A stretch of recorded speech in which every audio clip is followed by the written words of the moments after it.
Hey guys, how y'all doing out there? Hey, this is a perfect time to do this video. It's weird because this video, how do I say it?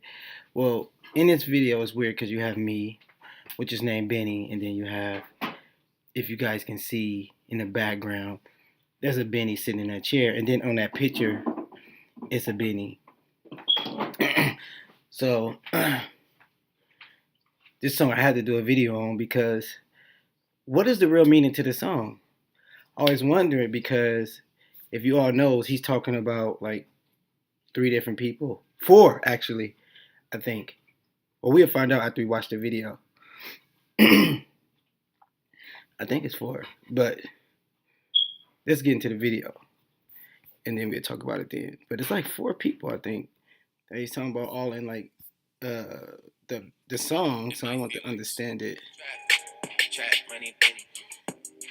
This shit got me in my feelings. Gotta be real with it. Really still the real me. I swear you gotta feel me before they try and kill me. They gotta make some rap money, Benny. I buy you champagne, but you love some Henny. From the block like you Jenny. Hey, you never ever leave from down for your. In My Feelings is an upbeat club mix love letter to Kiki, KB, and the members of City Girls. The track rides on Drake's heartfelt singing and honest lyrics, wondering if they still love him. So today we're going to take a look at 10 things you all may have missed within the song. Be sure to watch this entire video as you're not going to want to miss out on what we have for you all today. Also leave a like and subscribe to the channel to never miss a single upload. With that being said, let's get right into it. Starting off our list today, as the song starts off, Drake raps, Trap Money Benny. Trap Money Benny is a producer from Cleveland, Ohio, who has worked with artists such as Chief Keef, 21 Savage, and Gucci Mane. This track marks Drake and Benny's first collaboration. Drake has given Benny a shout out here because of his work on the track. In an interview with The Fader, published 6 days after In My Feelings was dropped, Benny spoke about his work on the track. I did kinda like the meat and potatoes of the beat, the melody, and most of the drums. 40 and Black and Mild are the other producers on it, and they did hell of a job with it. They really kind of flipped it and went crazy. They did samples and gave it that super New Orleans bounce feel. Drake feels that he and Benny make a good duo, and I can definitely guarantee that they're going to be working together again sometime soon. The songs turned out so well, and it would be awesome to see another one produced by Trap Money Benny.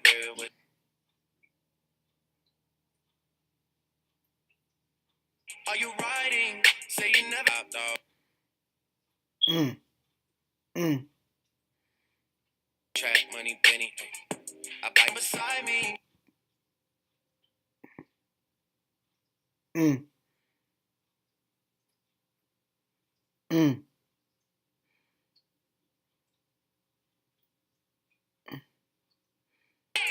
Coming up next, in verse 1, Drake raps, I buy you champagne, but you love some Henny. As you all know, Hennessy, or Henny, is a high-end cognac from France. Countless rappers have mentioned it in their music. Drake rapped about it in One Dance. That's why I need a one dance. Got a Hennessy in my hands. And Hypher. Cause I learned Hennessy and enemies is one hell of a mixture. Making it a sign of wealth and a way to flex it. But interestingly, I think this may have a double meaning as Drake also goes under the alias of Champagne Poppy, as per his Instagram handle. Though he gives her himself the champagne, she still refuses and prefers something else. While it isn't exactly clear who Drake is rapping about here, he definitely is getting in his feelings with these lines. Maybe Henny is supposed to stand for another person he knows. Either way, these lines are important because they have more than one meaning. One line down, Drake raps, from the block you like Jenny. Jenny from the Block is Jennifer Lopez's nickname. Also, the title of a song she dropped in 2002 featuring The Lox. The song is about Lopez never forgetting her roots in the Bronx despite her fame and fortune. In the same way, Drake states that his girl has been 100 with him since day one, and has not let his fame change her. In late 2016, Drake and J-Lo posted some snuggly photos online. It was rumored that they were more than friendly. While Drake never publicly addressed the rumor, he seemed to imply that they'd fallen in love out of favor of his January 2018 single, Diplomatic Immunity. 2017, I Lost the J-Lo. Drake also sampled J-Lo on Teenage Fever from his 2017 playlist. More lines. You say the word, I'm on the way. This feels like teenage fever. So these lines actually have a high relation to the previous ones as Drake is singing about a girl. Not to mention Jenny rhymes with Henny, making it even more catchy to listen to. Next up, the chorus of the song, which actually shouts out a group of girls, JT and Young Miami, whose real name is Carisha, make up the quality control signed duo City Girls. They're featured in the segue following this chorus. It's interesting that Drake is rapping about two girls he's never really known about, but I guess that's a part of music. And no, it's not a sample. The duo City Girls recorded their part for this song. What is the New Orleans bounce song sampled? Some of you may have noticed that the beat in the background sounds a bit familiar. For those of you who didn't know, Magnolia Shorty's bounce remix of Jadakiss' Smoking Gun is sampled throughout. Magnolia Shorty also makes a singing appearance in the song, which adds to the flair. Renetta Yamika Lowbridge, known by the stage name Magnolia Shorty, was an American rapper in the New Orleans-based bounce music scene. She and Miss T were the first women signed to Cash Money Records. Unfortunately, in December of 2010, she passed away due to an unsolved case. This adds to an interesting point as to why Drake used her music in the background. As you all know, recently X passed away, and Drake has been rumored to have being a part of it. This might be a long shot, but is Drake trying to say something about X's sudden passing here? Let us know what you guys think about in the comments down below. Benny's interview. After the song was dropped, Trap Money Benny spoke on making the song with the fader. The world works kind of mysteriously. I have a great team of people I work with, and I don't know. Things just line up when they need to. I'm signed to James Fauntleroy 1500 or nothing. And James was working with Drake. He's also on the album. He was in Toronto, and my manager calls and he goes, "So I wanted to keep it a secret, but you got a song with Drake." James is in Toronto working on an album with Drake, and Drake was playing him the album. James played him the song and was like, "This is crazy. You should use this." So I kind of had an idea then, but I didn't really hear it until it came out. I was kind of excited, but in our line of work, it's like you really don't know if something's going to come out until it comes out. I was just waiting and being patient, just waiting for the album to drop. So my real name is Benjamin, and my whole life growing up, all my parents' friends, or like in school at the beginning of the year when they ask, "What do you want to be called?" Obviously, I'm not going to have you call me Benjamin, so I would say Benny. And every time, people would instantly think Benny and the Jets. So for me... So we're gonna pause that because I go through that same problem, Benjamin. But everybody calls me Benny. But everybody that I go around always seeing Benny and the Jets from Elton John. I hear that a lot. That's weird. I guess every Benny goes through that. me, it's like my modern day Benny and the Jets, almost. I really don't know how to feel. I've never felt this feeling before. It's just kind of crazy. All my friends have been tagging me and stuff online. I've been kind of staying up to date, and I've been seeing all the cool dance videos that are kind of blowing up. Super tight. Being on Scorpion is just unreal. It's crazy. It seems like the two have good chemistry. And like we mentioned earlier, I could see Drake and Benny working again very soon. The second chorus. You may have noticed it, but the second chorus of the song is actually different from the original. Instead of using the names JT and Young Miami, Drake raps, "Kiki, do you love me? Are you writing? Say you'll never ever leave from beside me. 'Cause I want you, and I need you, and I'm down for you always. KB, do you love me? Are you writing?"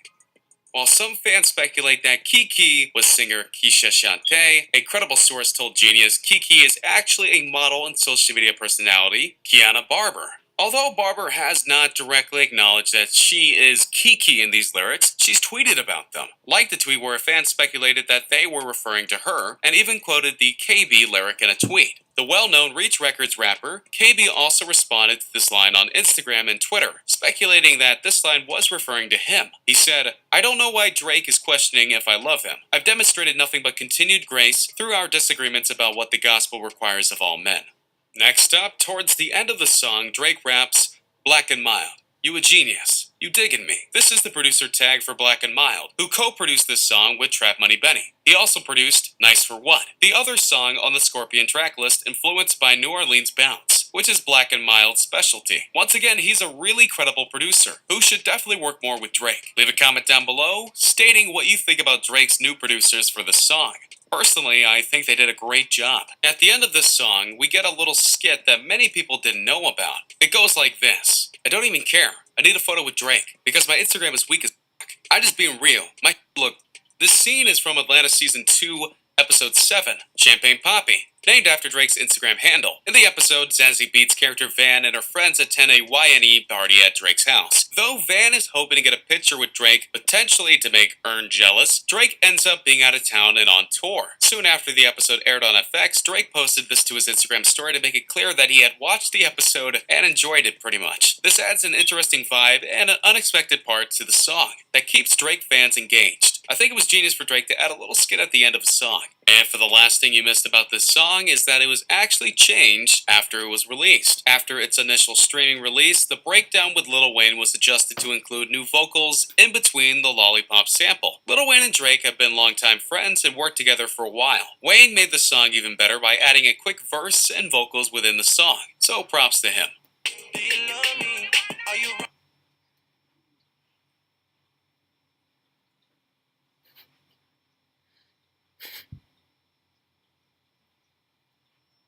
Can't even hear it. Oh, for copyright reasons. Mm-hmm.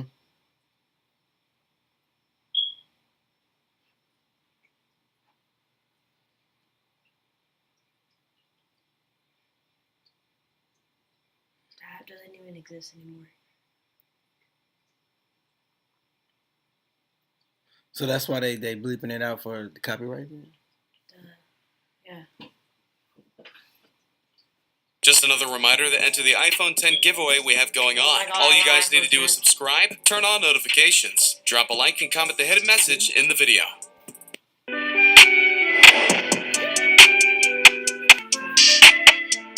What? Oh, you didn't know it was coming? Oh, yeah.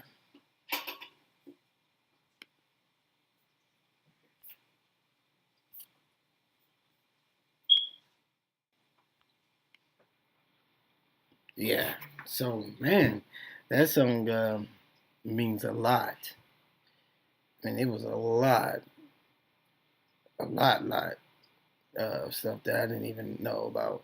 So, not only was it 4, it was eight people that he sent shots out on that song. 8 people, 4 girls, 2 producers, and 1 model. Who was the 8th? The other girl. Well, the other was a group, a model,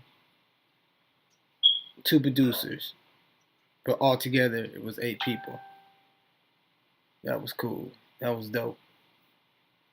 And one of the really things was dope was the Benjamin, the Benny and the Jets part, man, because I go through that a lot. So that was really dope. But yeah, that was cool, man.